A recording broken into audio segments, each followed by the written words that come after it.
लोग तो गरीबी में खूब मजाक उड़ाते हैं साहब, खूब मजाक, बहुत मजाक। इस देश में अगर किसी की मजाक होती तो सिर्फ गरीब की, और हमारे देश में अगर कोई नियम का पालन करना होता है तो सिर्फ गरीब को। अमीर कभी कोई नियम का पालन नहीं करता श्रीमान, केवल गरीब करता है। मास्क भी लगाता है तो सिर्फ गरीब लगाता है। चालान की बाजी आती है तो गरीब का चालान होता, कभी बड़े आदमी का कोई चालान नहीं हुआ। बड़ी विचित्र स्थिति है महाराज, गरीबी बहुत विचित्र है। हमने अपने जीवन काल में बहुत नजदीक से गरीबी देखी, बार बार स्मरण आ जाता है। कहना नहीं चाहिए, अच्छा नहीं लगता, पर साहब सत्य तो आखिर सत्य होता है। हम अपने जिस गांव में रहते थे साहब, जहां हमारा गांव है मध्य प्रदेश में छतरपुर के पास में, उस गांव के हम ब्राह्मण हैं। और गांव के ब्राह्मण थे, परिवार में हम घर में अपने सबसे बड़े थे, भाइयों में, बहन में, भाई में और बहन में। महाराज पिताजी कुछ करते नहीं थे, तो हमने अपने घर में रहकर, जहां हम रहते थे, 8 वर्ष तक भीख मांगी। 8 वर्ष तक भीख मांग करके दास ने खुद जीवन चलाया। और उस वक्त के कई वाकया ऐसे हैं जो हृदय को बार बार झंझोर देते हैं, बार बार वो याद आते हैं। हम जब पढ़ने जाते थे गांव में, खैर ये, हाँ सुनो, जब पढ़ने जाते थे हम गांव में, तो हमारी आदत थी बचपन से ही महाराज तिलक लगाने की। हम बचपन से तिलक लगाते थे। तो सरकारी स्कूल में पढ़ते थे, क्योंकि पैसा तो था नहीं, भीख मांग करके भोजन करते थे। माता पिताजी भी थे, तो भीख मांग करके अपना परिवार चला। स्कूल में पढ़ने जाते थे, हमें बार बार स्मरण है, स्कूल में जब हम पढ़ने जाते थे तो छोटे छोटे जो हमारे मित्र थे, बच्चे,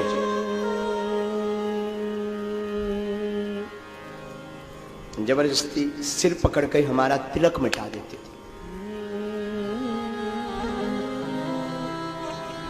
जबरदस्ती इसलिए मिटा देते थे, हम इसलिए विरोध नहीं कर पाते थे क्योंकि हम गरीब घर से थे। कोई जब उत्सव होता था 26 जनवरी या 15 अगस्त, तो सबके नए नए कपड़े होते थे। हमारा सिर्फ एक ही कपड़ा होता था, एक कुर्ता, एक पजामा।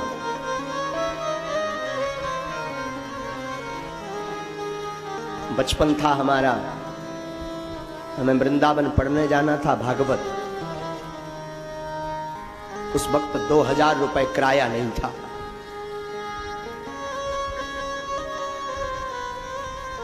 तो हमने सोचा कि उधार मांग लिया जाए। तो जो गांव के लोग थे, हमने उन सबको उधार मांगा, हमें वृंदावन जाना है, 2000 रुपए उधार चाहिए। महाराज 15 दिन तक घूमे, किसी ने उधार नहीं दिया था, किसी ने उधार नहीं दिया था। क्यों? क्योंकि उन्हें पता था कि अगर हम इसे उधार दे देंगे तो ये चुकाएगा नहीं। कार्ड, शादियों के कार्ड जो होते ना, कार्ड में पूरे परिवार का नाम आता था, सिर्फ हमारे पिताजी का नाम नहीं आता। क्यों? क्योंकि ये गरीब है, ये आ नहीं पाएगा, और आएगा तो कोई व्यवहार नहीं चुका पाएगा, कुछ गिफ्ट नहीं दे पाएगा।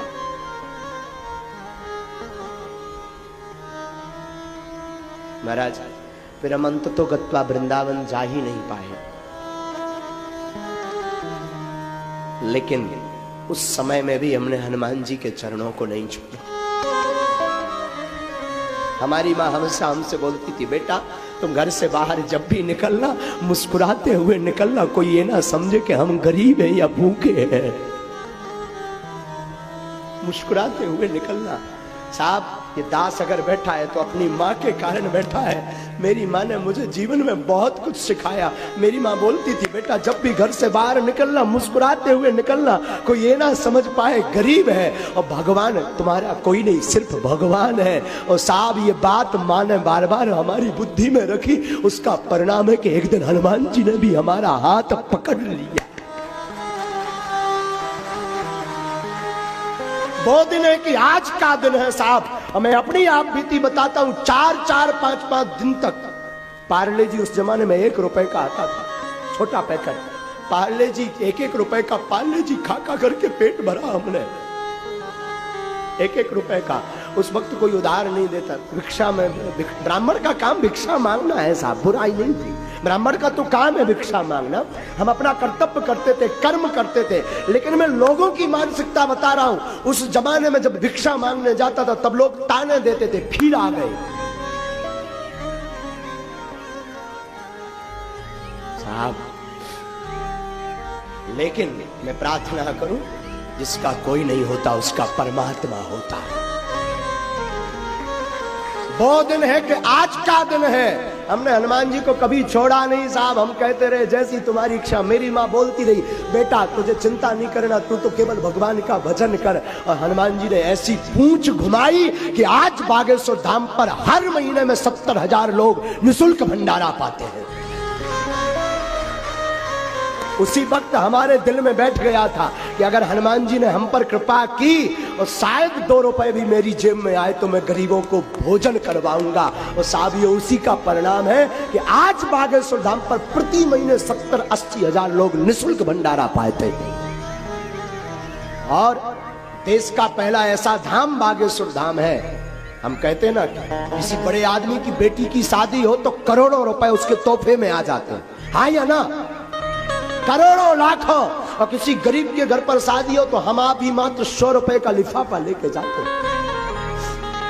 हमने विचार किया क्या करना चाहिए, इसलिए बागेश्वर धाम पर हमने संकल्प लिया गुरु कृपा से कि धाम पर जो भी चढ़ोतरी आएगी उससे गरीब कन्याओं का विवाह करेंगे।